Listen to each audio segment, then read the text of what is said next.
इस वक्त की सबसे बड़ी खबर नई दिल्ली से आ रही है, जहां पर लोक जनशक्ति पार्टी के राष्ट्रीय अध्यक्ष चिराग पासवान ने सभी बागी सांसदों को पार्टी से निष्कासित कर दिया है। आज मंगलवार को शाम 4 बजे लोजपा के राष्ट्रीय कार्यकारिणी की एक बैठक बुलाई गई थी। ये बैठक पूरी तरह से वर्चुअल माध्यम से बुलाई गई थी और इस बैठक की अध्यक्षता चिराग पासवान कर रहे थे। इस बैठक के बाद लोक जनशक्ति पार्टी की तरफ से एक लेटर जारी किया गया है और उसमें इस बात का जिक्र किया गया है कि जो भी बागी सांसद हैं वो पार्टी विरोधी गतिविधि में शामिल थे, जिस कारण से उनको पार्टी से निकाला जाता है। ये पत्र आपको हम दिखा रहे हैं। इस पत्र में देखिए किस तरह से पार्टी विरोधी गतिविधि में शामिल होने के कारण 5 बागी सांसदों को पार्टी से निकाल दिया गया है। आपको बता दें कि पशुपति कुमार पारस, बीना देवी, महबूब अली कैसर, चंदन सिंह और प्रिंस राज ये वो बागी सांसद हैं जिन्होंने सोमवार को ही पार्टी में बगावत कर दी थी और पशुपति कुमार पारस के नेतृत्व में इन लोगों ने बगावत का जो बिगुल है वो फूंक दिया था। पशुपति कुमार पारस ने अपने इन सांसदों के साथ एक नए गुट की जो सिफारिश है वो लोकसभा स्पीकर से की थी और जिस पर उन्हें अप्रूवल भी सोमवार को ही मिल गया था, जिसके बाद से ही ये सभी सांसद पशुपति कुमार पारस को ही अपना नेता मान बैठे थे। इसके बाद चिराग पासवान जब अपने चाचा से मिलने गए तो उन्हें काफ़ी देर तक इंतजार करना पड़ा।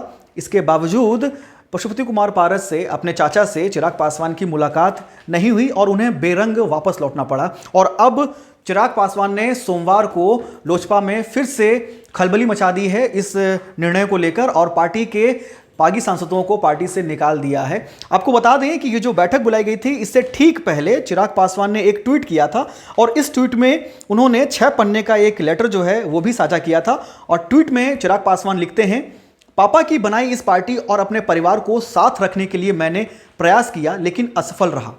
पार्टी मां के समान है और मां के साथ धोखा नहीं करना चाहिए। लोकतंत्र में जनता सर्वोपरि है। पार्टी में आस्था रखने वाले लोगों का मैं धन्यवाद देता हूं। एक पुराना पत्र साझा कर रहा हूं। इस पत्र में चिराग पासवान अपने छोटे भाई प्रिंस राज पर भी कई तरह की बातें जो है टिप्पणी कर रहे हैं और अपने चाचा पशुपति कुमार पारस पर भी आरोप लगा रहे हैं कि जब उन्हें अपने चाचा की जरूरत थी तब उनके चाचा आगे बढ़कर नहीं आए। प्रिंस राज पर भी इससे पहले एक युवती के द्वारा यौन शोषण का जो है वो आरोप लगाया गया था। ये गंभीर मामला था, इस पर भी चाचा ने चुप्पी साध ली थी और अब बाकी सांसदों के साथ मिलकर आप लोगों ने हमारी पीठ में ही छुरा घोंपने का काम किया है। तो इस तरह से लेटर साझा करके चिराग पासवान ने जो अंदर की जो बातें हैं, अंदरूनी जो बातें हैं उसका जिक्र किया था। और इस ट्वीट के बाद भी कई लोगों के जो ट्वीट्स हैं वो चिराग पासवान के इस ट्विटर पे जो वो लगातार आ रहे हैं। और अब आज शाम को 4 बजे वर्चुअल माध्यम से बुलाई गई राष्ट्रीय कार्यकारिणी की बैठक में लोजपा के राष्ट्रीय अध्यक्ष ने एक बड़ा फैसला ले लिया है और अब देखना यह होगा कि इस फैसले के बाद लोजपा में फिर आगे क्या होता है। अब यह देखना दिलचस्प होगा कि पार्टी की कमान क्या पशुपति कुमार पारस के हाथों में जाती है या फिर स्वर्गीय रामविलास पासवान के बेटे चिराग पासवान ही पार्टी के असली उत्तराधिकारी बनकर सामने आते हैं। देश दुनिया बिहार की हर छोटी बड़ी खबर के लिए आप बने रहें Cloud9 न्यूज़ के साथ। आपका बहुत बहुत धन्यवाद।